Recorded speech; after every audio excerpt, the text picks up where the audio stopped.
작년에 국정원에서 보안점검 때 그 엄청난 사례들이 나왔음에도 불구하고 언론기관에서 취재 경쟁이 붙지 않았습니다.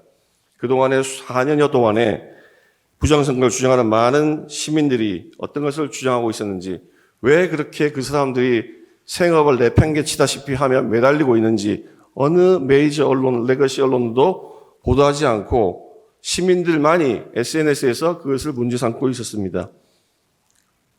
과연 그들은 허공을 쫓은 것입니까? 피청구인 대리 10분 내에 변론하십시오. 시계 찍으십시오.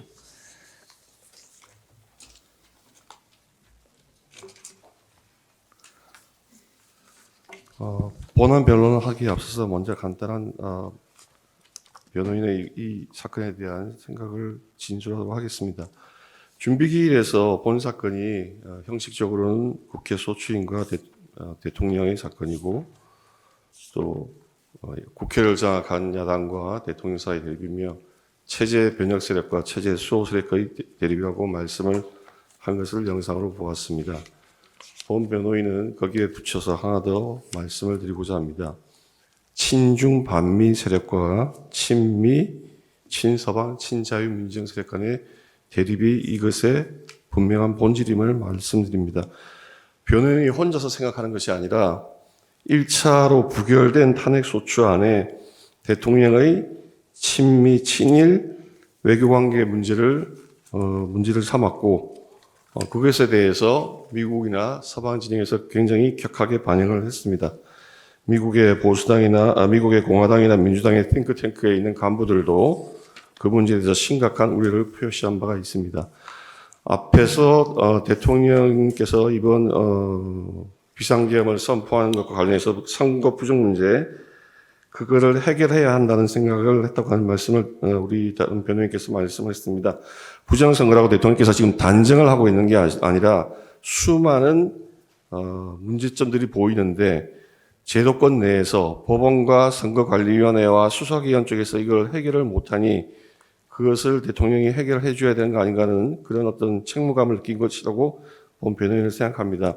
이렇게 이야기할 때 언론기관에서 어떻게 보도할지는 지금 보지 않아도 알 수 있습니다. 특히 예를 들어서 작년에 국정원에서 보안점검 때 그 엄청난 사례들이 나왔음에도 불구하고 언론기관에서 취재 경쟁이 붙지 않았습니다.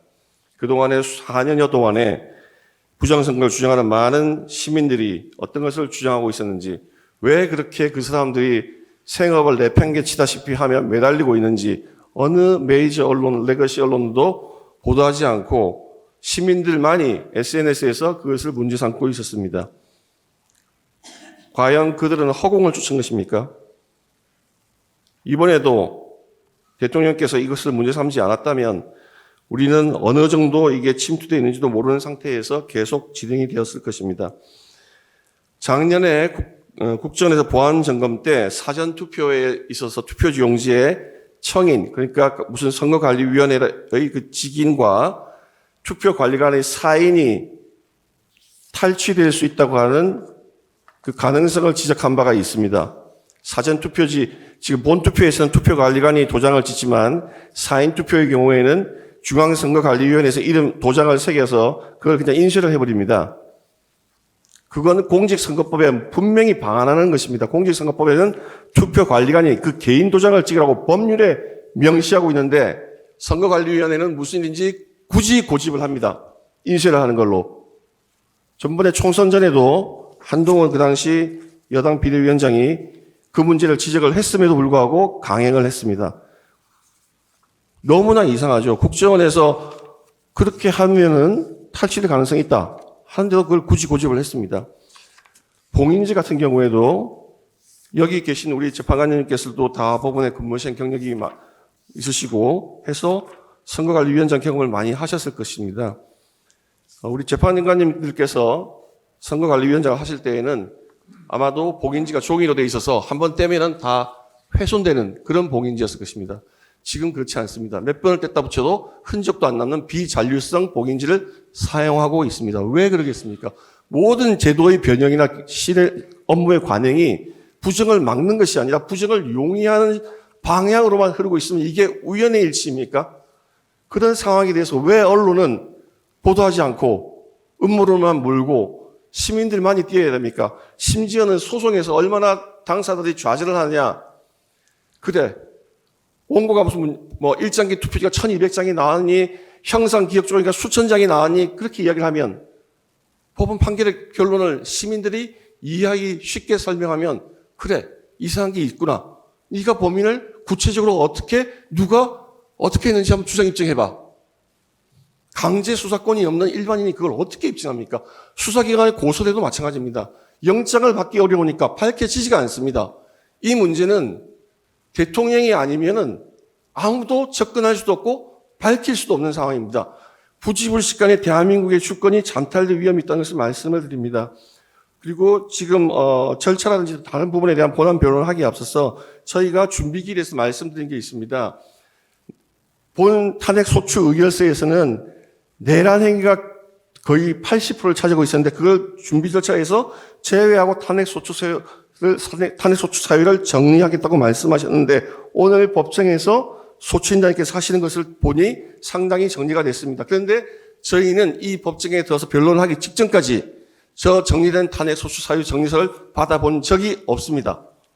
이거는 방어권의 심각한 침해이고 저희가 그래서 변론 준비 개시에 대한 이의 신청을 하면서 정리된 사유를 받아보지 못했으니 그걸 보고 변론을 할 수 있게 해 주십시오. 방어권 보장을 위해서 꼭 필요합니다. 말씀을 드린 바가 있습니다. 그래서 오늘은 탄핵 소추 의결서를 기준으로 말씀을 드리고 차후에 간단하게나마 저희가 거기에 대해서 변론할 수 있는 기회를 주시기를 재판부께 간곡히 당부를 드립니다.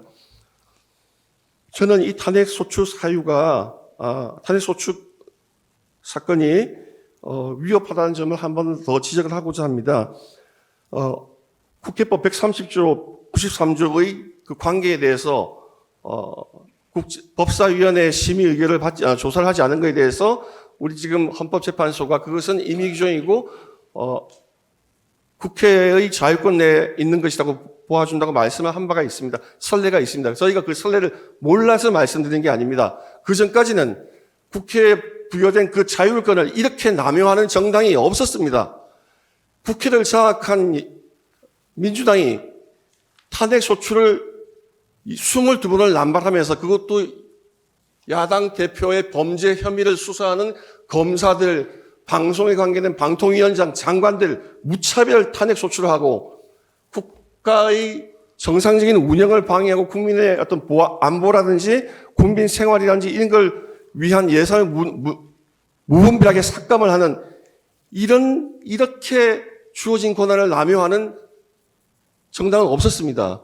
따라서 이런 지금과 같은 상태에서 또다시 우리 재판관님들께서 그것은 국회의 자율권에 부여된 것이다라고 인정을 해 주신다면 앞으로 여소야대 국회가 되면 항상 선례를 따라서 주어진 탄핵 소추권을 가지고 정권 탈취를 위한 쟁취를 위한 수단으로 남발할 것이고 정치는 불안정하게 되며 경제 불안정으로 이어지고 국민 생활은 나락으로 가며 그 다음에 행선지는 국민들이 흔히 말하는 남미 같은 그런 이상한 나라로 전락하게 될 것입니다.